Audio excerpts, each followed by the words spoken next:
But yeah, I mean, it doesn't seem like there's anything that really phases Brock, including the game that he is throwing 4 interceptions in.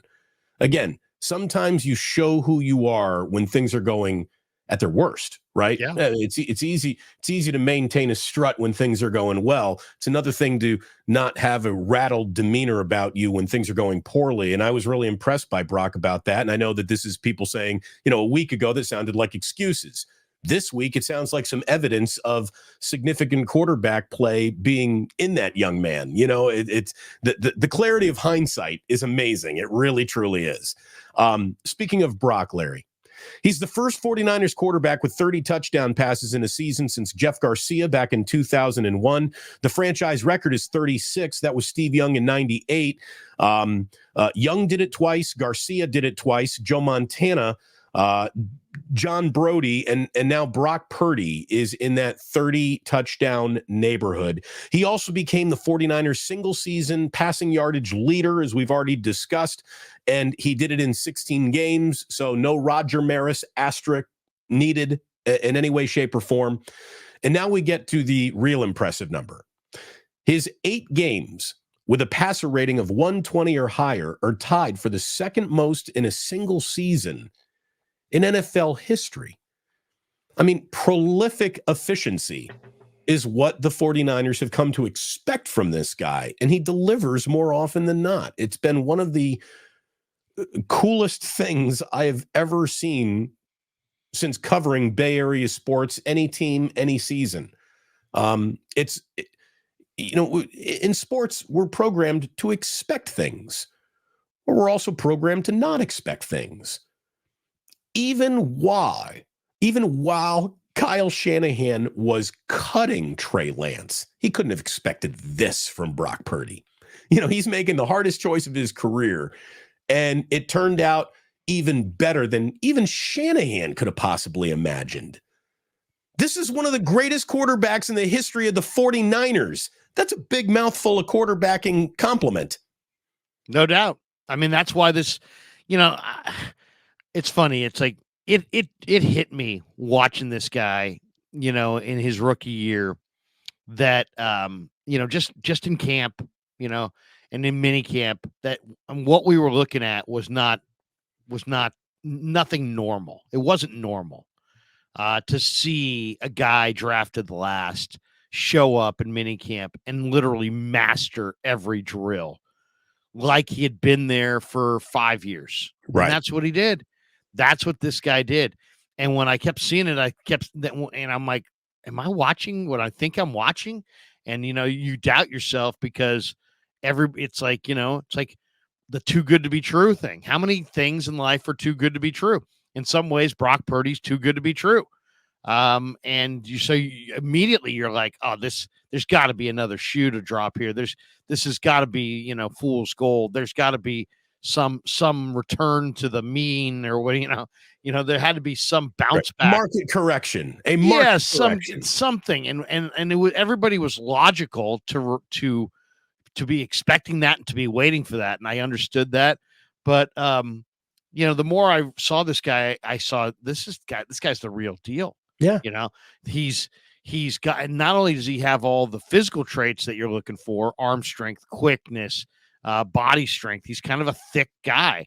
It's as far as he's not super tiny, even though he's not the biggest broad shouldered 6'5" guy. He's not small. He's 225 pounds or whatever.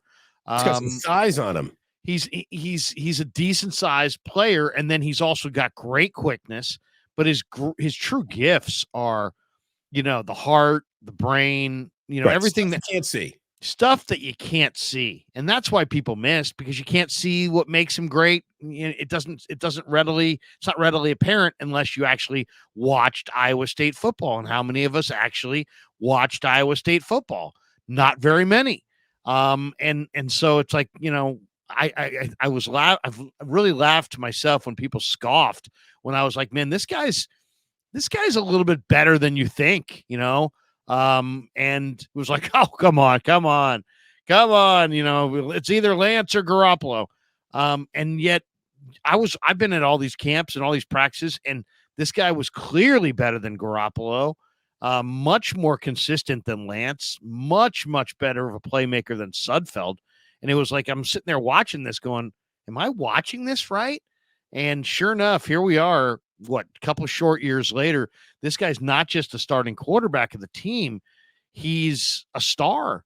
And if he wins if he finds a way to finish this and get this done in Vegas, this guy is going to be the biggest story in the NFL, regardless of team. Which means he's the biggest story in American sports. Right.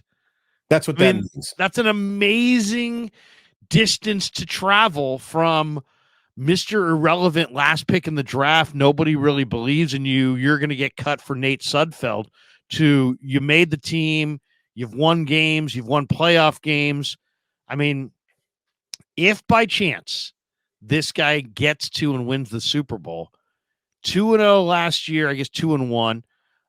He would wind up being 5-1 in the playoffs if he wins the Super Bowl, with an unbelievable statistical resume and an incredibly strong regular season record, if you want to give him that.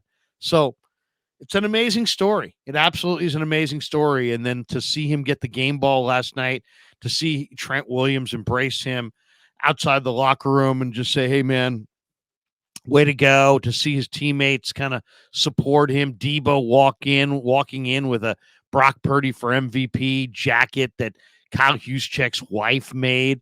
I mean, it was easy, but it was classic. And Brock Purdy is just continuing to play at a very, very high level. And people laughed. I said he was better than Herbert. I had Bruce Jenkins send me a note. Oh, you may want to rethink that. Stick to baseball, big boy. I got it over here. You're going to be just fine over there. I'm not saying that, Herbert sucks, but I mean, Brock Purdy's playing at a very, very high level, and just because he's not 6'5", 230 with an absolute howitzer doesn't mean that in any way he's some low end second tier quarterback. Right. And I think one of the biggest reasons why Brock Purdy gets denied by people who want to deny what they're actually seeing is because they're overly invested in pretending that they know about the draft and selling the draft as its standalone media event that it's become, and the importance of the draft. And Brock Purdy has essentially spit in the eye of all the draftism out there. To me, I think it's the exact opposite. I really do. Like, this just shows you the importance of the draft. Forget the fact that he might have been passed over all of those rounds. The point is you can find an NFL player anywhere in that draft. Drafts are important. And Brock Purdy, I think, gets scored against because he's diminished the draft, when I think if you want to look at it from the other perspective, he has illuminated how important it is. You can find a franchise-changing player in the last round of a draft. It's not just Tom Brady anymore. It happened again. It wasn't lightning. Lightning is struck twice, I guess. So isn't it classic? Isn't it? I mean, not to interrupt you, but isn't it classic how we're in a market now, Damon, where Trey Lance and James Wiseman were drafted high, and Trace Jackson Davis and Brock Purdy were drafted almost at the very bottom. Yes. And yet Trace is worlds better than Wiseman, and Purdy is worlds better than Lance. Yeah. No, it's really something else. There's an awful lot of correlation there for sure. You're probably aged out of having seen the movie Ratatouille, Larry. Have you ever seen Ratatouille, the Disney movie, Pixar movie? I did. Believe me, I've got 4 kids. I've seen Ratatouille. Okay, and it's a very well-made flick. It is, and the whole point of Ratatouille, the restaurant critic at the end. It's better with a couple gummies, but yes, like all Disney movies. Yeah. But look, the whole point of Ratatouille is the very embittered restaurant critic who thinks that greatness must be, French-born, blue ribbon trained chef, and that's the only kind of cuisine he's interested in. The entire, aha of that entire movie is him realizing, not everyone has greatness in them. Like, that's a lie that a lot of people are sold. Everyone can be great. No, not everyone can be great. Greatness is not an option for everyone. But greatness can come from anywhere. It can come from anywhere. Look at me getting all ratatouille on everyone, but it's the truth. Greatness can come from anywhere. It's not within everyone, but it can come from anywhere. And Wake up, jump the shark. It was the Ratatouille show, and their numbers plummeted from there. It was the famous Ratatouille Monday on January 1st, and it took the whole thing down. do you see how stoned Damon and Larry were for that January 1st show where they talked about Ratatouille for 2.5 hours?